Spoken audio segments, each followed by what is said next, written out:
Just imagine, a 4-year-old boy with bright eyes and voice still full of childish traits, staring at his father and saying something that should be impossible. It is not fiction, it is not legend. It is a real story that shook the foundations of justice and challenged everything we believe about life, death, and what may exist beyond them.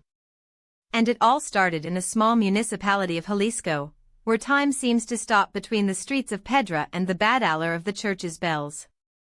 It was dawn of March 15, 2018 when, at Judge Roberto Mendoza's Solarenga house, a man known for his integrity and rigor, fate made one of his most intriguing strands.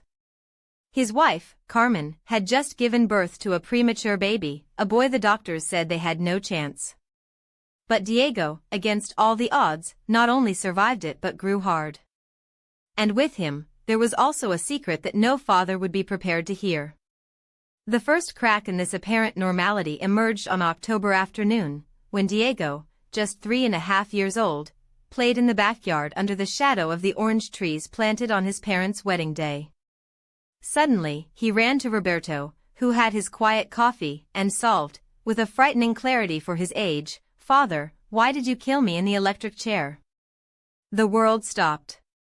The glass slipped from the judge's hands and shattered on the ceramic floor, echoing like a shot in the silence that settled. Carmen, who watered the plants, froze in place, the hose still dripping water. "What did you say, son?" Roberto managed to babble, his voice hoarse, as if he didn't belong to him. Diego, however, did not hesitate. With a seriousness that did not match his childish traits, he repeated, "The Lord killed me.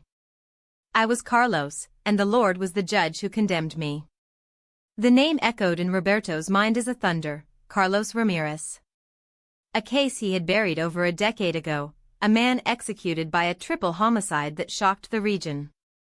A verdict that pursued him in nightmares for months. "Diego, my love," Carmen intervened, hurrying to get the boy on his lap, "children don't say these things." "Where did you hear that?" But the boy just shook his head, his dark eyes carrying a disturbing depth. "I didn't hear, Mother. I remember. I remember the exact words the father spoke when he condemned me." And then, in a voice that did not seem to leave a child, Diego began to recite, word for word, the sentence that Roberto had uttered years earlier in a closed room, without witnesses beyond those involved in the process. "Carlos Ramirez, this court declares him guilty of first-degree qualified homicide and condemns him to capital penalty, to be executed by electrocution." The floor seemed to open itself under Roberto's feet. Those words had never been disclosed, they were only in the court's confidential archives. How could a 3-year-old boy know them? Carmen, pale as a ghost, took Diego inside, but before leaving, the boy looked at his father last time and said, with a sadness that did not belong to his age, "I did not kill those people, Father. You know that, don't you?" Roberto was alone in the backyard, surrounded by the shards of the glass and a certainty crumbling. Something beyond the logic was happening. That night, while Diego slept in his room decorated with toys and drawings, the judge remained agreed in his office, surrounded by law books that suddenly seemed useless. Carmen entered 2 cups of chamomile tea, steam rising as a sign that something needed to be calmed. "Do you think it's coincidence?" he asked, sitting next to him. Roberto took his glasses and rubbed his eyes, tired not by work, but for the weight of what he could not explain. "It can't be, Carmen. I only knew those words." "Neither did you know?" And he was right at fear that it was just the beginning. In the following days, Diego began to reveal details that no child should know. Things about the case that marked Roberto's career forever. Details that suggested a terrible truth. What if the man he had condemned to death were innocent? The routine in the house of the Mendoza became a facade. Roberto continued to get up at 6, have his breakfast, go to the forum in his white pickup truck. But his mind was no longer in the processes on the table. It was in your son's words, "I don't. I killed those people, Dad." Carmen, in turn, tried to maintain normality, took Diego to school, shopping in the market, visited his mother to the Wednesdays. But just a loose phrase of the boy to collapse everything. Like that November afternoon, as she peeled oranges to make juice and Diego scribbled in her coloring notebook. Without lifting his eyes from the drawing, he said, "Mom, did you know that in prison they didn't give hot food on Sundays?" Carmen dropped the fruit. "Where did you get that, my son?" Diego looked at her with an expression that was not a child. "From my head. I remember that on Sundays there were only hard bread and water, and the guards laughed at us. And so, every day, with every memory that arose, the family was facing a question that no one would dare to ask aloud: had justice failed? And even more frightening, does life give a second chance to prove it? What is all the mismo meso buried bajo montañas of expedients and protocols or a resurgea with lightning landing?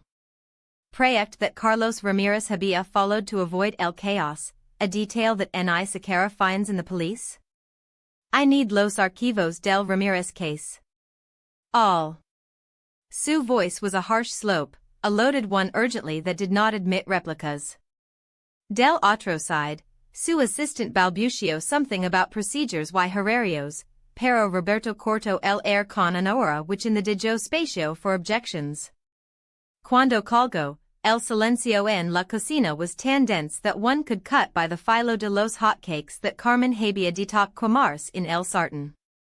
Diego, he won the storm that sus palabras habían untied, followed by soldiers, moviéndolos in formation how he recreated batalla that soil él understood.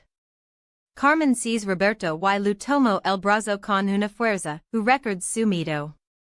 We can ignore it. Sus ojos, formerly llenos de duda, ahora ardían with sure that her terrorizaba.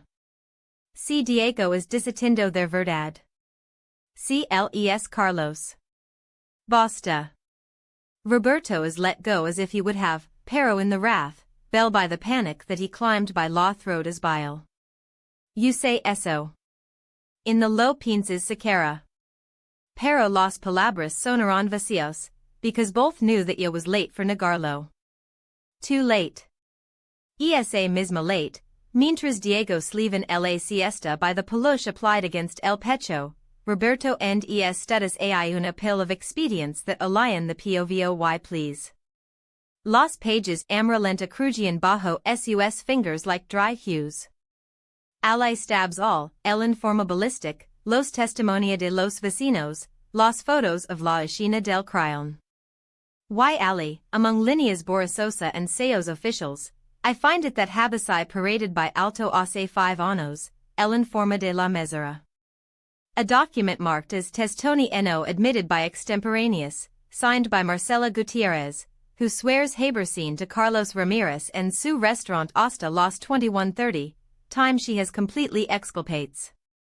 Roberto de Joquer el papel as si mamara. 5 años.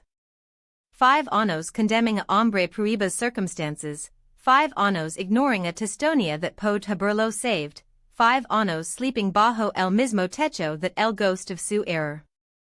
Y ahora, this ghost tenía el rostro de su yo. Cuando Carmen enters sin lamer, lo find la cabeza between las manos, hombres secured by celoso that no container. Encontré el testimonio de Marcela. Su voice was a halilo retodo. Verdadero. All was true. Carmen in the preguntum. In the hacerlo need. If so side with silence, Mitreras fled el vento azotaba los jindals as if he was Inviern wanted to come to complain justicia. Because some of them, by the way, ignores themselves too much, terminin charges in unique bad forms. Why this time, he believed había lidia in the form of a niño with too much viejos y memories that in the lubalongering. Finding bads what breathing, estoy entilling una lie tan large that I packed to derive on the soil mi carrera, bell. Everything I thought was justice. Roberto's voice trembled, but not because of the base of the basement, but for the weight of what his eyes had just confirmed. 3 days. 3 days between the arrest and the finding of the weapon. 3 days in which someone living with power, with connections, had had time to manufacture evidence, to sow doubts where there should only be certainties. And he, Judge Roberto Mendoza, the guardian of the law, had signed the sentence with that evidence falsified under his arm. Roberto? Carmen's voice across the phone was a whisper full of fear. What did you find? He closed his eyes, as if in doing so he could erase the images that now burned his retina, the report with the suspicious firm, the dates that did not square, the name of Rodolfo Vasquez written with discolored ink in a document that smelled of rotten. When he opened them again, his gaze stuck in an annotation, almost illegible, written in a hurry, verify alibi of the Golden Stove. Witness, Marcela S. Marcela. The woman Diego swore had given him coverage that night. The woman who never declared in the trial.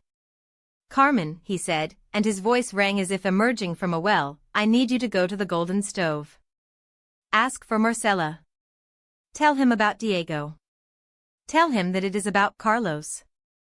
And that if he does not speak now, the blood of an innocent will continue in our hands. A silence. Then, Carmen's sound containing breath. Do you think she will know something? Don't know. But if Diego is telling the truth, and every fiber of my being shouts that he is, then Marcela is the only living person who can prove that Carlos was not in that house at 7:30 at night. That could not have killed them. Hung before Carmen could answer. There was no time for doubts, or for the luxo of indecision. He took out his phone and looked for a number that had not marked for more than a decade, that of Detective Mauricio Salinas, the man whose falsified signature was now burning his fingers. 3 tones. 4. 5. Salinas. The voice on the other side was rough, as if time had linked it until it left only sharp edges. Mauricio. I am Roberto Mendoza. A pause. Then, a dry laugh, without joy. Wow, go.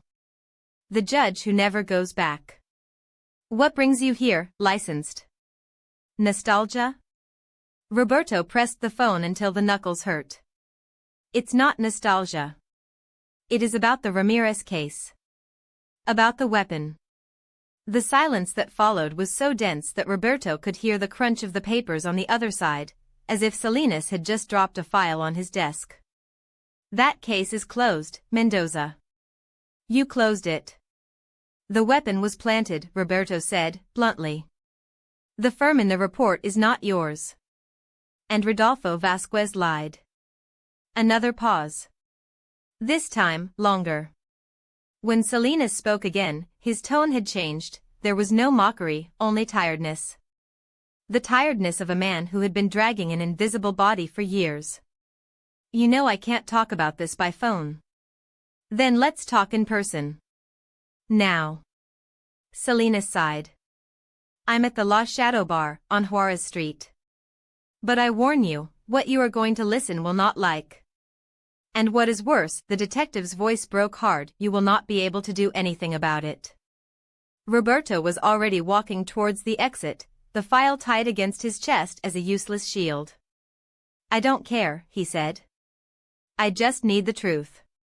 But when he came to the gray sunset, a question hit him with the strength of a verdict. What if the truth was worse than the lie? True.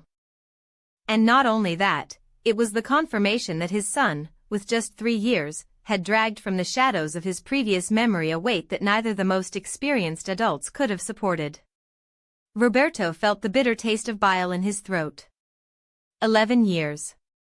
11 years of an unfair conviction, 11 years of a man buried under the weight of a rotten system, 11 years in which he, as a judge, had signed that sentence with his own pen, believing in the justice that had served him in a silver tray. And Carlos's lawyer? He asked, in the voice broken by a rage that could no longer contain. Was he also in the game? Salinas exhaled the smoke of the cigar as if it were the last breath of its decency. The lawyer. He paused, passing his fingers through the spent on the table. The lawyer knew. But I had no evidence. And when Dew had them, a pause loaded with poison dash, they hit him on the road to Cuernavaca. Accident, the newspapers said. Roberto felt that the walls of the room closed on him. It wasn't just corruption. It was a mechanism, well-oiled gears that crushed lives to keep the machine turning. And he had been one of his wheels. Why now? Salinas suddenly got up, with his eyes injected into blood. Why now come to relive this? Why didn't he keep his conscience clean, like everyone else? Because my son Roberto squeezed his fists until his nails drawn half-moons in Las Palmas, remembers. Remember the smell of gunpowder in your clothes that night. Remember fear when they dragged the dungeon. Remember, fuck, the name of the true murderer. The silence that followed was so dense that it seemed solid. Salinas staggered back, as if those words had hit him in the chest. My God, he murmured. The child. He is not a child. Roberto advanced one step, with the shadow of despair lengthening at his feet. He is a witness. And if we don't do something, they will silence him as they silenced others. Salinas ran a hand on his face, as if he could erase the peculiar wrinkles that marked him.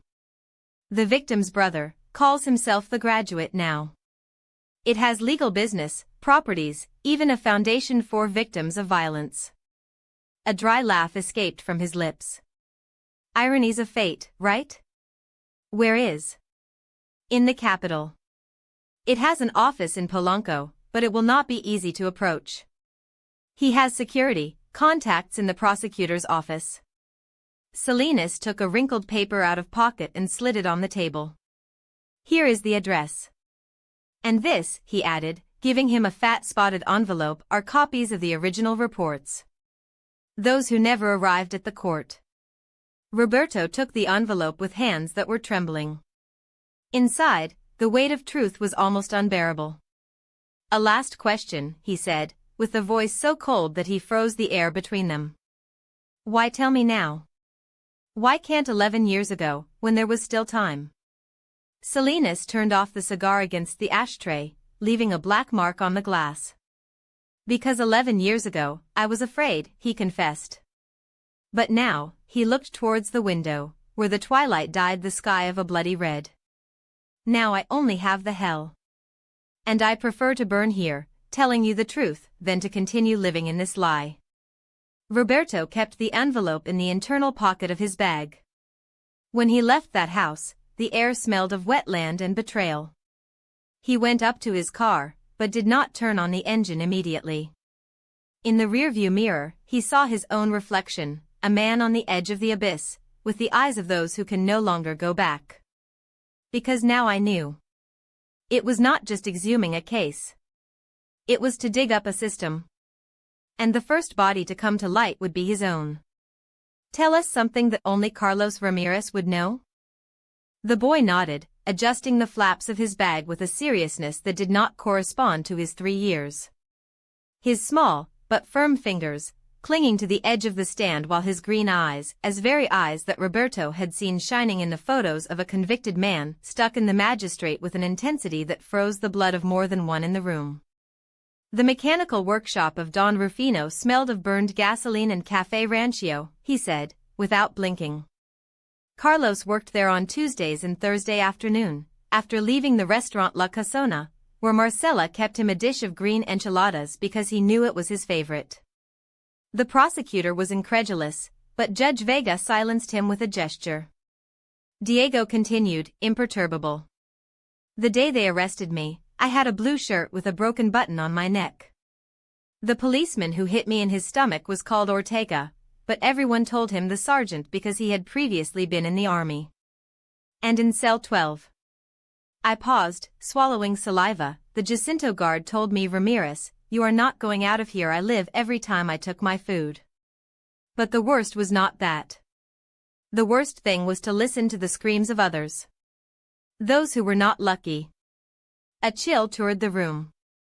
Roberto felt how sweat slipped around his neck. That detail. Nobody outside the walls of that prison could know. The shouts of others were the best saved secret of the Grande Grande. NDE, the punishment cells where the problematic prisoners disappeared for days. Only those who had been there or who had sent them knew it. Judge Vega leaned forward, the white knuckles by force with which he pressed the hammer. Diego. Can you tell me what happened on the night of February 12, 2007? The boy closed his eyes for a moment, as if the memory burned him.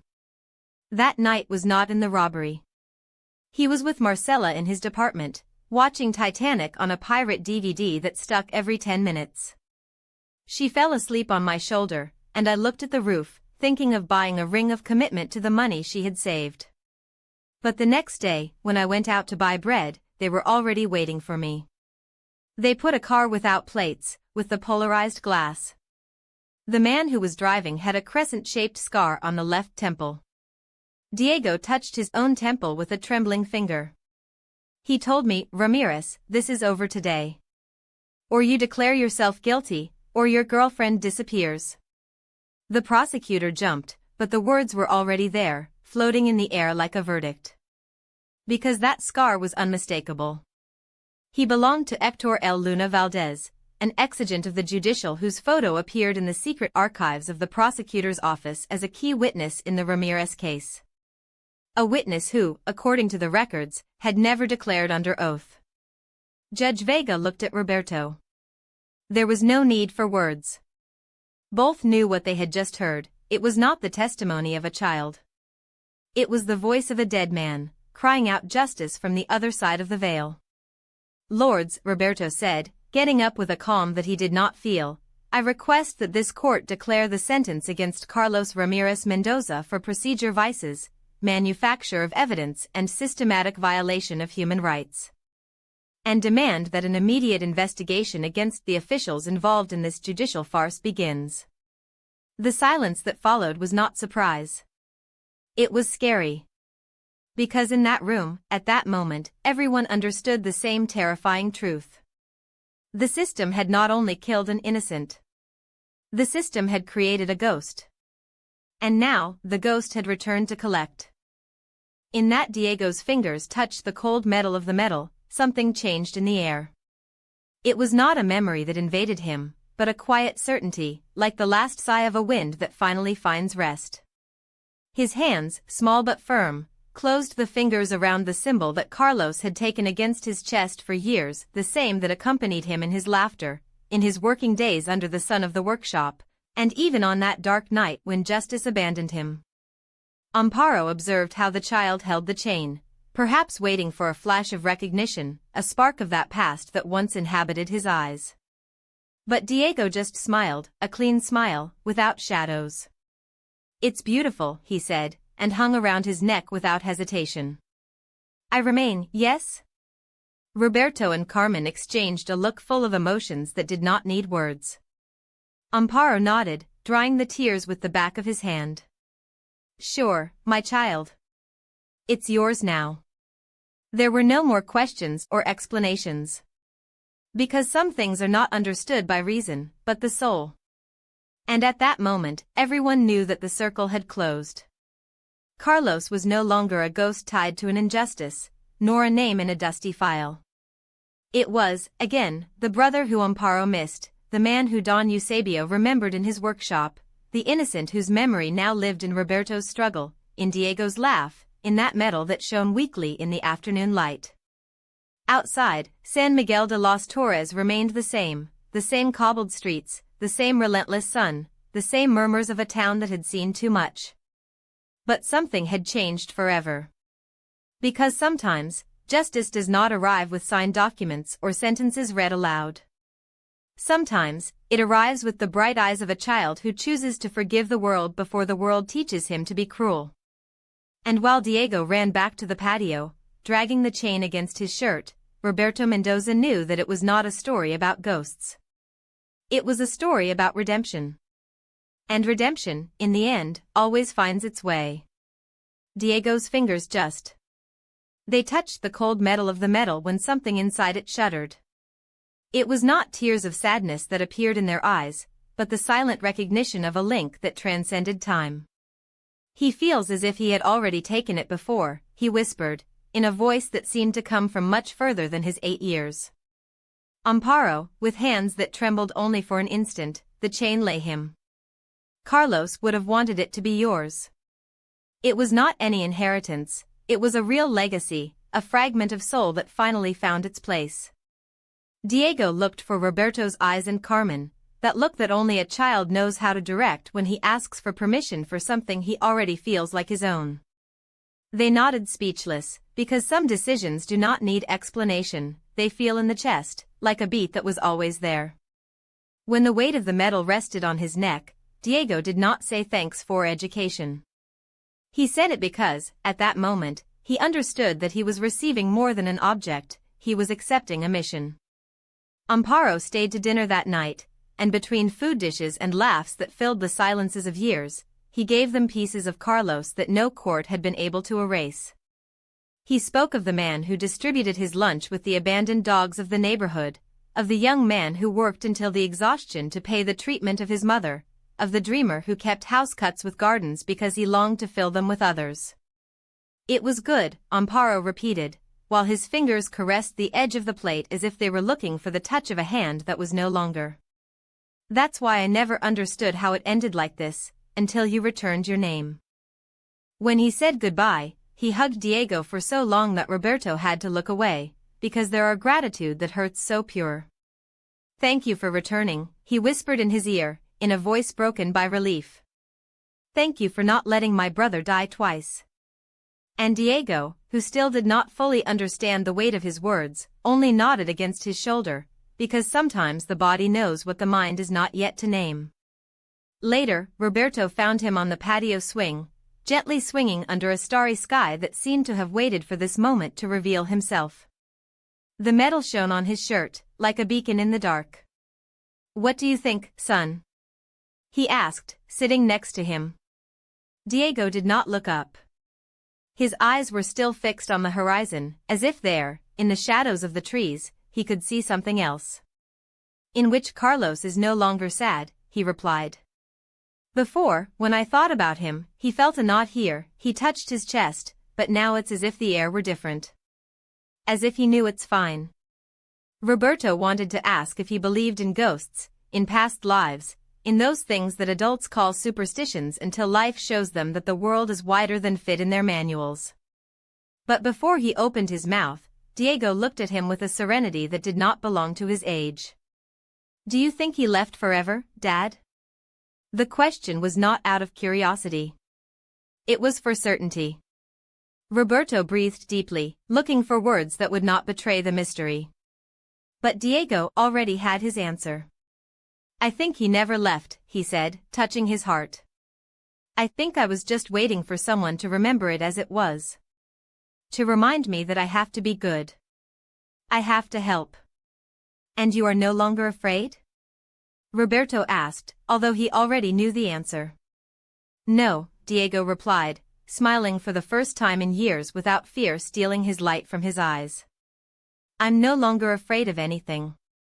That night, the dream that visited him was not an echo of nightmares. There were no cells, or shouts, nor the shadow of an electric chair stalking in the dark.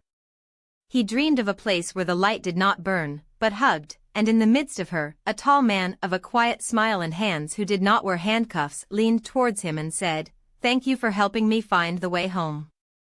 Upon awakening, Diego did not remember the details, but he carried with him the certainty of those who have been touched by something sacred. He felt free. Not as who is released from chains, but as who, finally, understands that he never took them. The years passed, and Diego grew up with the medal against his skin and Carlos's memory as a lighthouse. He did not become a lawyer by chance, or to continue the PA. You are from his father, but because he carried in his blood the call of those who had no voice. He defended the innocents with a ferocity that amazed the courts, because he knew in a place that neither logic nor laws could achieve that justice was not a concept, but an act of love. Roberto Mendoza, meanwhile, retired at 70 years, leaving behind a legacy that transcended the files, 6 lives rescued from the shadow of the unfair conviction, a judicial system that finally looked at his cracks in the eyes, and a law firm, Justicia Ramirez, that became synonymous with hope for those who believed lost. The Ramirez-Mendoza case not only changed laws, he rewrote the meaning of justice. Protocols were created that forced the evidence to speak clearly, commissions that reviewed forgotten cases, and a new figure in the courts, the defender of innocence, a guardian against the errors that the system insisted on repeating. But beyond the codes and decrees, Diego's story left an indelible mark on the heart of a country, the proof that the truth does not give up, even before death. Sometimes, redemption comes wrapped in the memories of a child who never lived what he remembers, to heal wounds that should never have been open. In the cemetery of San Miguel de los Torres, the tombstone that previously carried the epitaph Carlos Ramirez, executed by multiple homicide, now says simply, Carlos Ramirez, a good man, victim of injustice, exonerated by love. Every year, on the anniversary of its exoneration, a family takes flowers to that grave. Diego, already adult, deposits red carnations, the color of passion, but also of the blood spilled by mistake, and whisper, "Thank you for teaching me that the truth always finds its path." Because that was the most powerful lesson of all, that love knows no borders, not even those that separate this world from the other. That true justice does not stop at the impossible. And that, sometimes, miracles do not arrive with trumpets or lightning, but with the quiet voice of a child who remembers what he never lived, to repair what he should never have broken. And you? Have you ever felt that life whispered a truth that you could not explain? Do you think there are justices that transcend what we see? Leave us your reflection, because stories like this remind us that the world is made of mysteries that expect to be heard. If this story resonated with you, share your light, a like to honor those who fight for the truth, a comment to continue exploring these enigma, and a subscription so as not to lose the cases that challenge everything we thought we know. Because reality, in the end, is much more extraordinary than we dare to imagine.